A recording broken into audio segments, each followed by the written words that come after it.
بسم اللہ الرحمن الرحیم۔ السلام علیکم۔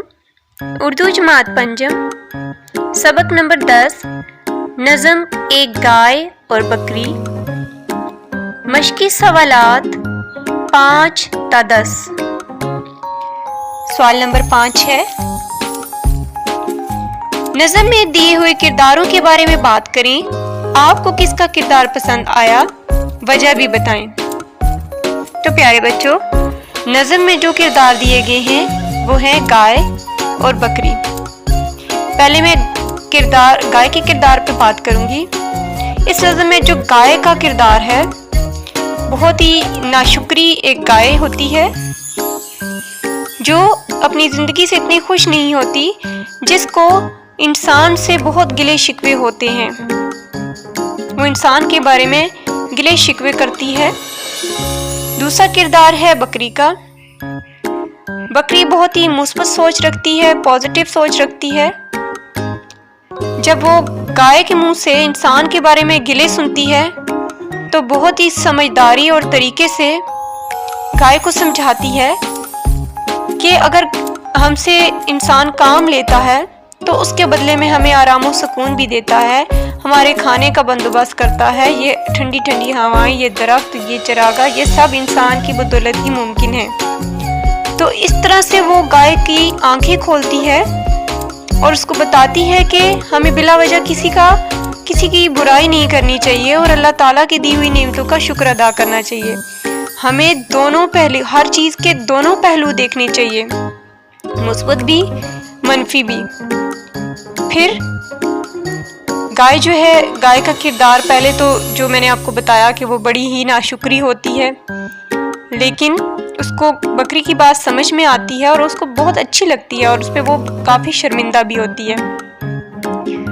تو ان دونوں کرداروں میں سے مجھے جو ہے وہ بکری کا کردار پسند آیا۔ بے شک بکری گائے سے چھوٹی ہے قد میں، لیکن اس نے بات بڑی کی ہے، اور ضروری نہیں کہ صرف بڑے ہی سمجھدار ہوتے ہیں، چھوٹے بھی عقل مند اور سمجھدار ہوتے ہیں۔ اور بکری کا کردار مجھے اس لیے پسند آیا کہ وہ گائے کو بہت اچھے طریقے سے سمجھاتی ہے اور اس کو اصلیت بتاتی ہے، اور بتاتی ہے کہ تمہارا یہ گلہ شکوہ غلط ہے، ہمیں ہر حال میں اللہ تعالیٰ کی دی ہوئی نعمتوں کا شکر ادا کرنا چاہیے۔ سوال نمبر 6 ہے، حروف کی ترتیب درست کر کے جانوروں کے نام تلاش کریں اور سامنے دی ہوئی جگہ پر ان کے نام اور ان سے حاصل کیے جانے والے فائدے لکھیں۔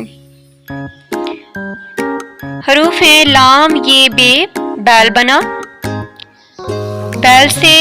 بیل کا ہم گوشت کھاتے ہیں اور بیل کی کھال سے کافی چیزیں بنائی جاتی ہیں۔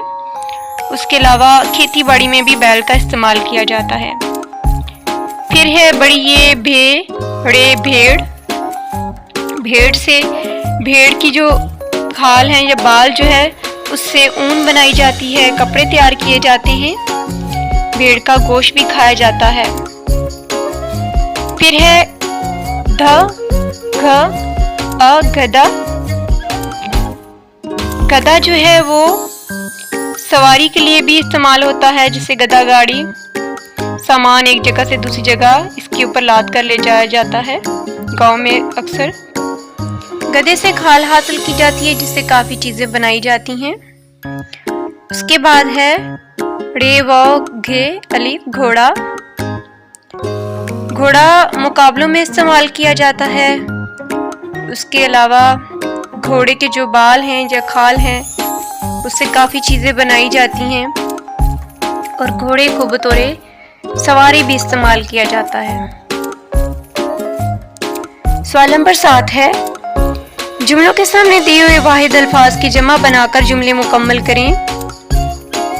حضرت عائشہ صدیقہ رضی اللہ تعالیٰ عنہا